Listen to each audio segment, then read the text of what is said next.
नमस्कार. मी प्राध्यापक डॉक्टर भीमराव पाटील. भीमराव पाटील या नावानं मी एक यूट्यूब चॅनल सुरू केलेलं आहे.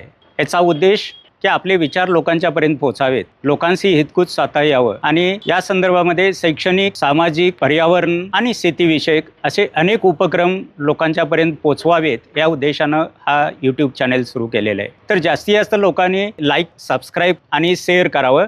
धन्यवाद. त्याचा मी तुम्हाला थोडक्यात परिचय करून देणार आहे.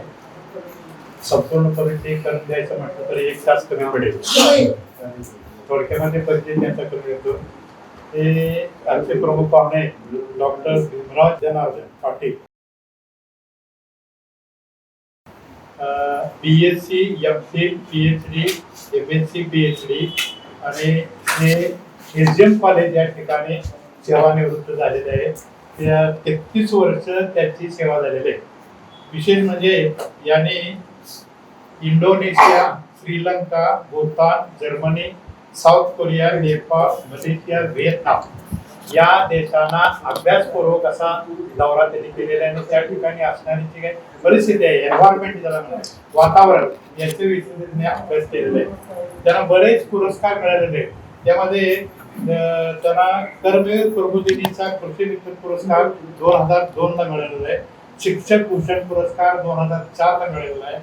राष्ट्रीय सन्मान अवॉर्ड 2006 ला मिळालेला आहे. राष्ट्रीय प्राईड सन्मान अवॉर्ड तोही 2006 ला मिळालेला आहे. मदर तेरेसा गोल्ड मेडल 2016 साली त्यांना मिळालेलं आहे. आता हे त्यांचं लेक्चर कितवा मला माहिती नाही, परंतु त्यांच्या माहितीनुसार त्यांनी 500 लेक्चर दिलेले आहे. 500 ठिकाणी त्यांची व्याख्यानं झालेली आहे.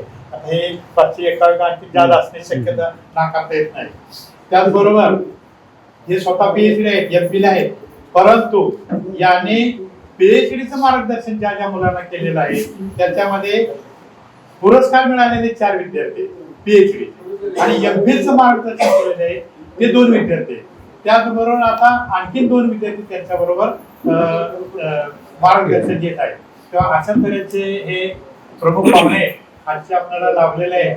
मला सांगायला अतिशय आनंद वाटतो की आजचे प्रमुख पाहुणे जे आहेत ते आपल्या गावचेच पाहुणे निवडणीत आहेत. आमचे सहकारी शिवाजीराव दादा कुठे गेले?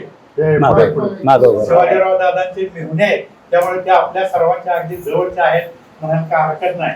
तेव्हा इथं ते आलेले आहेत, त्यांचं आपण स्वागत करीत आहोत. याबद्दल त्यांना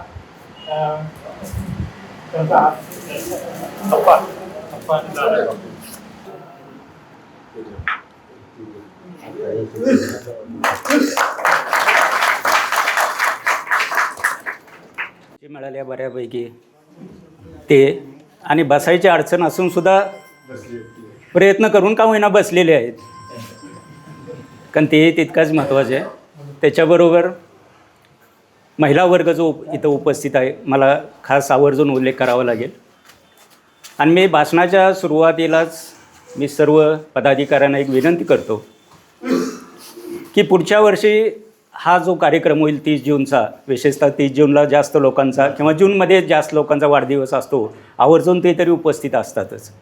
पण त्यांचा सत्कार होत असताना त्यांच्या धर्मपत्नींना त्यांनी बरोबर आणलं तरी ज्येष्ठ नागरिक संघाची संख्या आणखी दुप्पट होईल आणि कार्यक्रम चांगला होईल. आणि सर्वात महत्त्वाचं म्हणजे त्यांच्या धर्मपत्नींना एक खात्री पटेल की ज्येष्ठ नागरिक संघाच्या मिटिंगला म्हणून जातोय, पण नेमकं तिथंच जाता येत ह्याची खात्री पटेल, एवढंच, दुसरं काही नाही. कारण बऱ्याच लोकांची पंचायत होती, अर्थात ती पंचायत मी सांगत नाही पण तुम्हाला माहिती असेल सर्वांना. असो, गेल्या 30 जून 25 रोजी मी इथंच आलेलो होतो.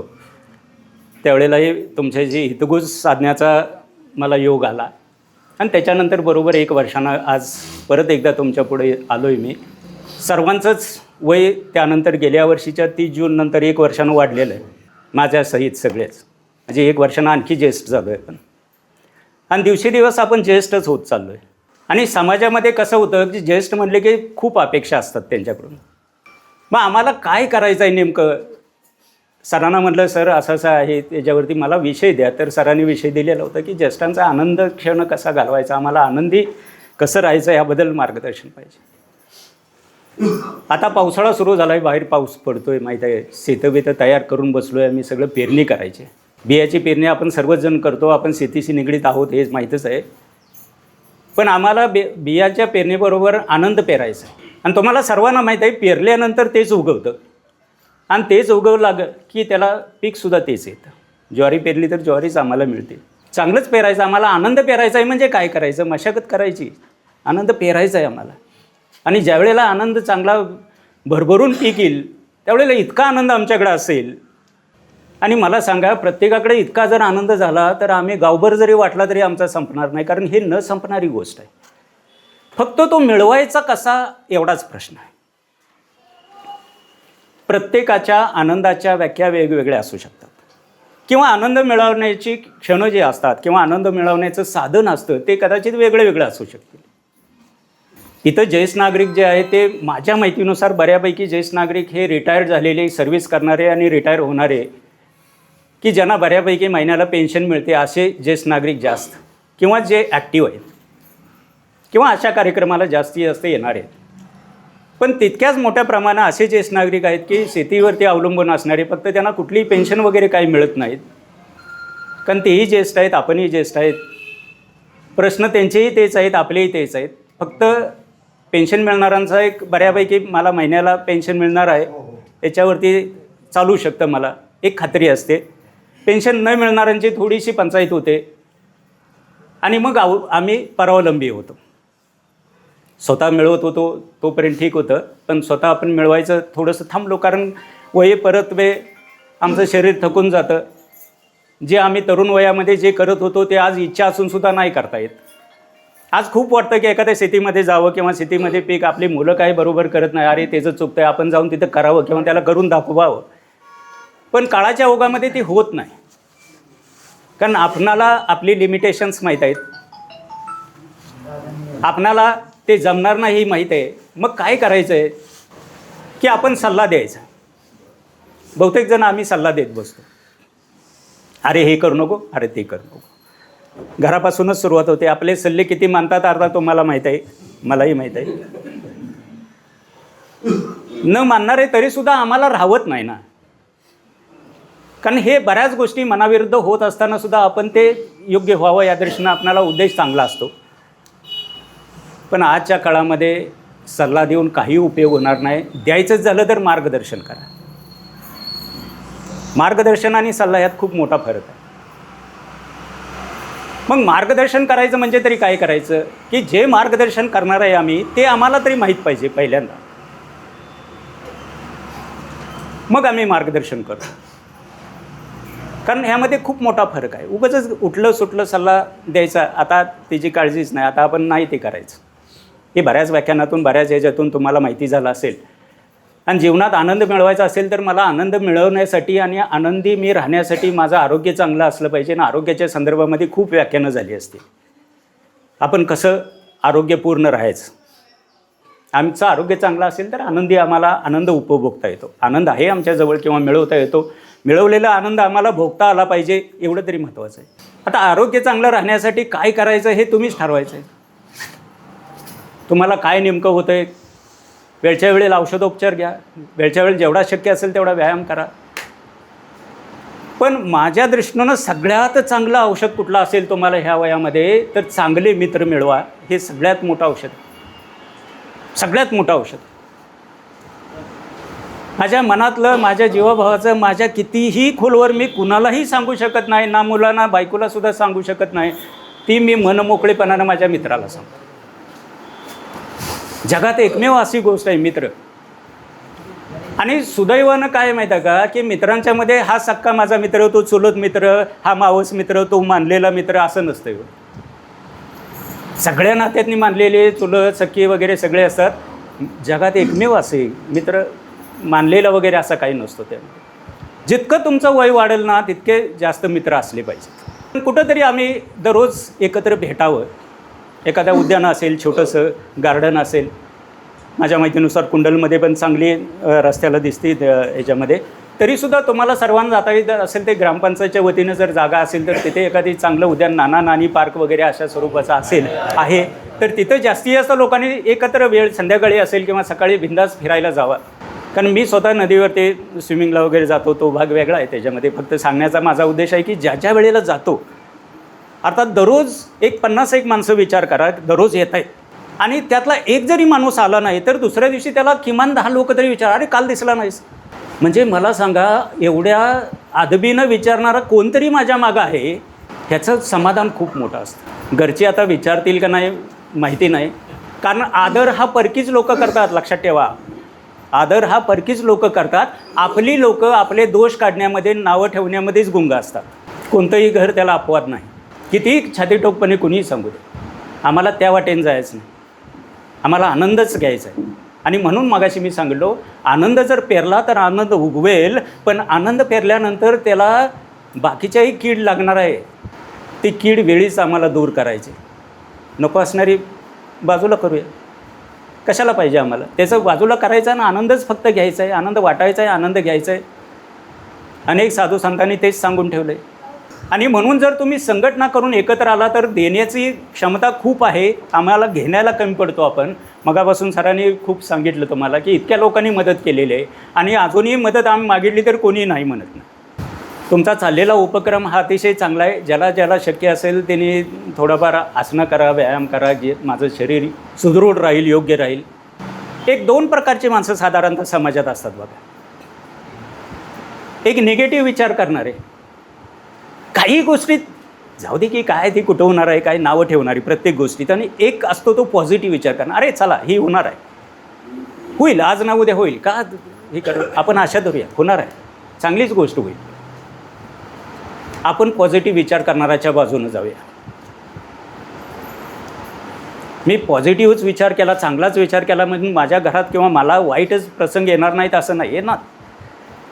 हे जीवनच असं आहे ना, त्याला काहून काय करणार. हे सगळं अनुभवातून येणारच आहे मला.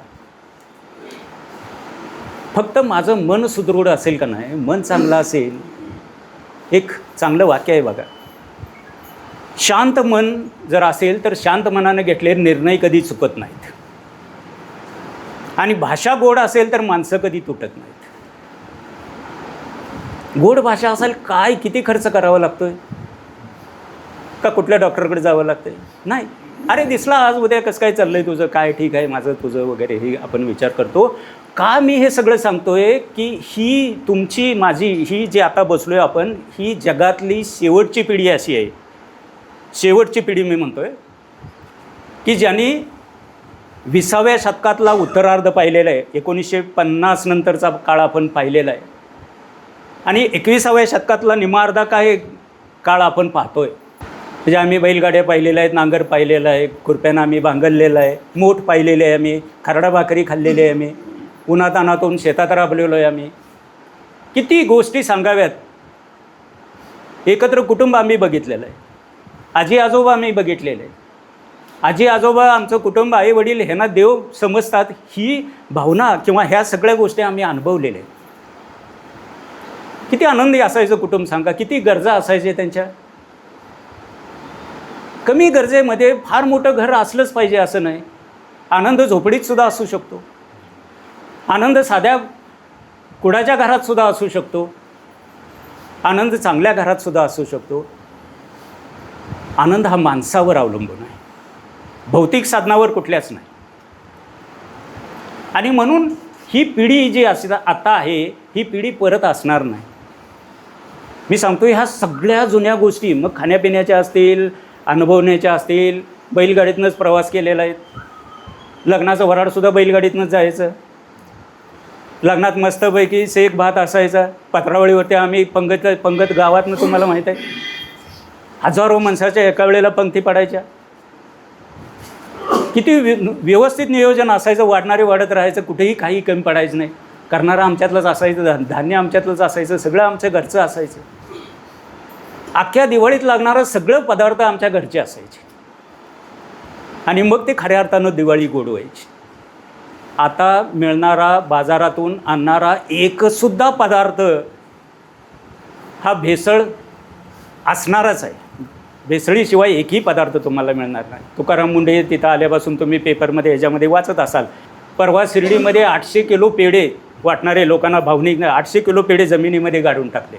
म्हणून माझं जाहीर आव्हान आत्तासुद्धा असेल आणि मी प्रत्येक ठिकाणी सांगतो, माझ्याकडे 4 एकर जमीन आहे, 5 एकर जमीन आहे, अजूनही सांगतात लोक मी जे आव्हान करतो तुम्हाला, कळकळीनं आव्हान करतो की त्यातली 3-4 गुंठ जागा तुम्ही फक्त राखून ठेवा. भले कितीही मोठं पीक काहीही असो, 3-4 गुंठ जागा राखून ठेवा आणि तुमच्या घरासाठी लागणाऱ्या भाज्या, वर्षभरासाठी लागणाऱ्या ज्या भाज्या आहेत त्या 3-4 गुंठ्यामध्ये भाजी करा की ज्याच्यावर कुठलंही औषध फवारू नका. तुम्ही मला कधीही फोन करा की माझे हे अमक्या केले, त्याच्यावरती कीड लागले, मी सांगतो त्याला काय करायचं. कुठलंही औषध फवारू नका.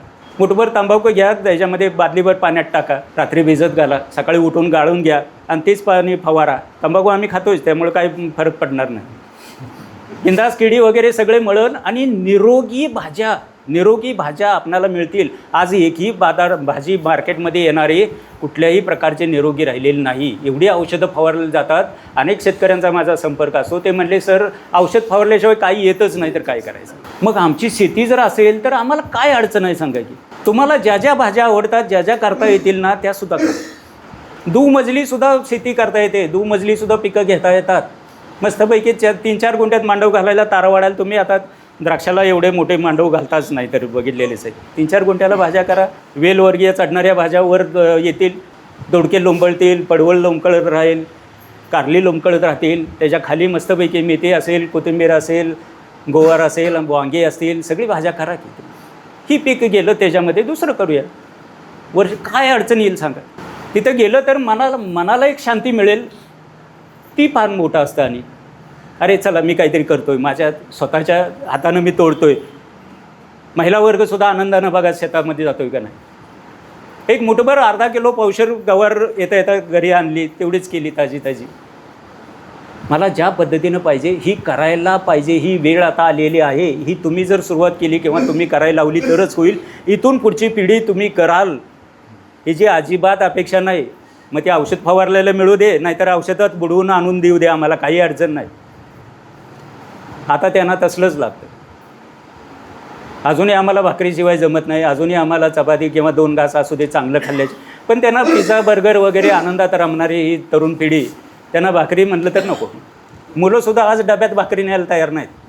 आणि त्याला प्रोत्साहन देणारी आई असते, नको ते काय खाईल का नाही माहीत नाही त्याच्यामध्ये, पण चांगली चपाती द्या, काहीतरी फरसाण द्या, त्याला हे द्या, अमकं द्या, तमकं द्या, भाकरीच नका द्या. ही मी जर सांगितलं तरच होणार आहे, लक्षात घ्या.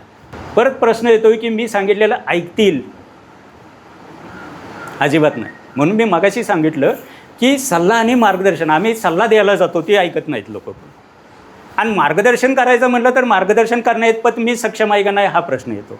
सक्षम नसेल तर ते म्हणते तुम्हाला सांगायला काय जाते, आम्हाला हे सगळं करायला लागतं. एक चित्रकार होता, अतिशय सुंदर चित्र काढायचा. आणि एक इतकं सुंदर चित्र काढलं त्यानं आणि राजाला दाखवायला गेला. पण राजाला दाखवल्यानंतर तो राजाला काय म्हणला की ह्या चित्रात माझं सुंदर तरी आहेच, पण अजून ह्यात चांगलं सुंदर कसं होईल ह्यासाठी मला काही मार्गदर्शन करा, मी ह्यापेक्षा अजूनही चांगलं चित्र काढू शकतो.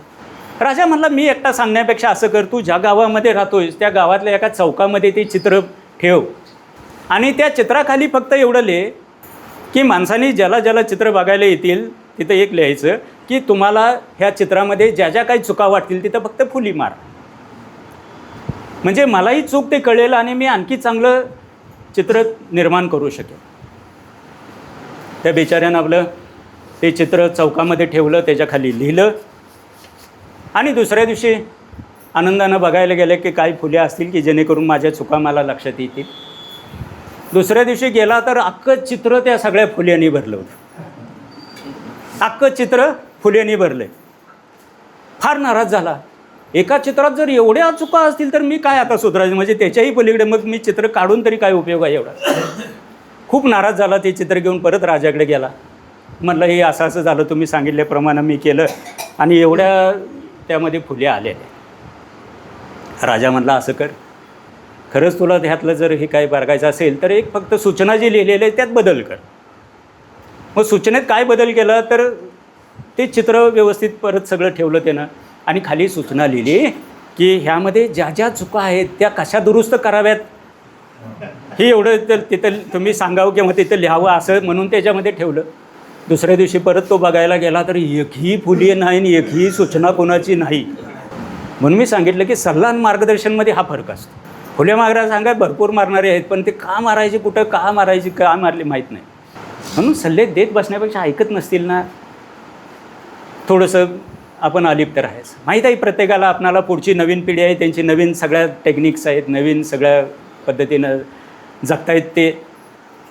काही गोष्टी त्यांच्या चुकती असतील, काही गोष्टी आपल्याही पुढं जाऊन ते करत असतील की जेणेकरून आम्हालाही माहीत नाही ते काय नेमकं चाललेलं असते.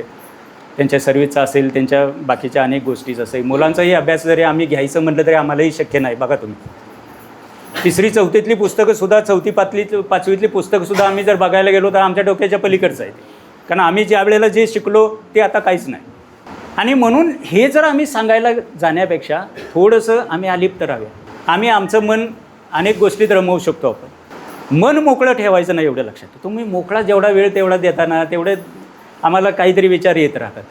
आपला आनंद मात्र हिरावून द्यायचा नाही. जसं सरांनी मगाशी सांगितलं की अनेक राजकीय पक्षांनी आम्हाला वेगळे मदत केली, पण कुठलाही राजकीय पक्ष इथं आणायचा नाही. मला तेच वाक्य फक्त फिरवून सांगायचं आहे की आमची क्रांतिसिंह संघटना कुणाच्याही राजकीय पक्षाच्या दावणीला बांधली जाणार नाही, किंवा आमच्या ह्या लोकांचा उपयोग कोणी राजकीय पक्षासाठी करणार नाही. आम्हाला लागणारी मदत आम्ही जरूर मागू, आम्हाला लागणारी मदत जरूर मागू. मग तो हा पक्ष असेल, तो पक्ष असेल वगैरे सगळे ते ठीक आहे. आज योगायोगानं फक्त लक्षात घ्या की सांगली जिल्हा परिषदेचा विचार केला तर सांगली जिल्हा परिषदेचे अध्यक्ष ही माझ्या मित्राची बायको नेरलेचीच आहे आणि उपाध्यक्ष आहे ती तुमच्या कुंडलचेच आहेत. त्यामुळे तुम्हाला काही लागणारं असेल तर दोन्हीकडंही प्रयत्न करूया आपण, काय त्याचा प्रयत्न. कारण हे शेवटी इथंच राहणार आहे.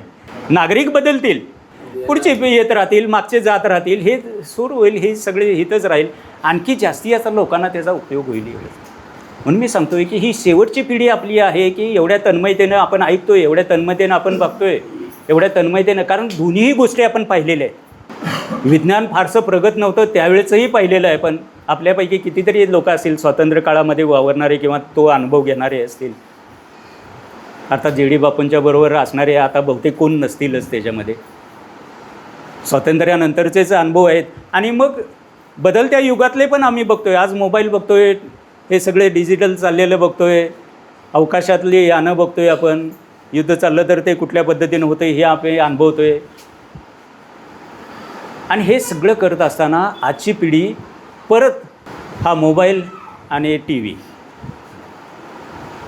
बघा, मोबाईल आणि टी व्ही खरंच आमचे मित्र झालेत का शत्रू झालेत हा एक प्रश्न. आज कित्येक घरातनी जेवणाच्या वेळा या मालिकांच्या वेळावर ठरते. नाही थांबा, ही मालिका संपल्याशिवाय अजिबात जेवणार कोणाला वाढणार नाही, तुम्हाला लय आपल्या हातानं घेऊन खावा. ह्याच्या अगोदर तुम्ही कधी ऐकायला मिळालं होतं असं? टी व्ही ज्यावेळेला नव्हता, मोबाईल नव्हता त्यावेळेला किती सुखी माणसं होती मला सांगा. ही साधनं आमच्यासाठी आलेत, पण हे काय घेऊन आलेत वाटलं तर खरंच दुःख आहे. विज्ञान हे दुधारी हत्यार आहे म्हणतात. 2 धारा असतात, एक पुढं असते, एक आपल्याकडेच असते. योग्य पद्धतीनं चालवलं तर पुढं चालते, नाही चालवलं तर ते आपल्यावरच उलटते. आणि म्हणून ह्या सगळ्या गोष्टी ज्या आहेत, मोबाईल असेल, टी व्ही असेल वगैरे, ह्याचा वापर तुम्ही कसा करताय. कित्येक गावं अशी आहेत की त्यांनी ठरवलं आहे, गावाने निर्णय घेतला आहे संध्याकाळी 6 ते 8 कुणाच्याही घरात टी व्ही लागणार नाही किंवा मोबाईल वापरायचा नाही.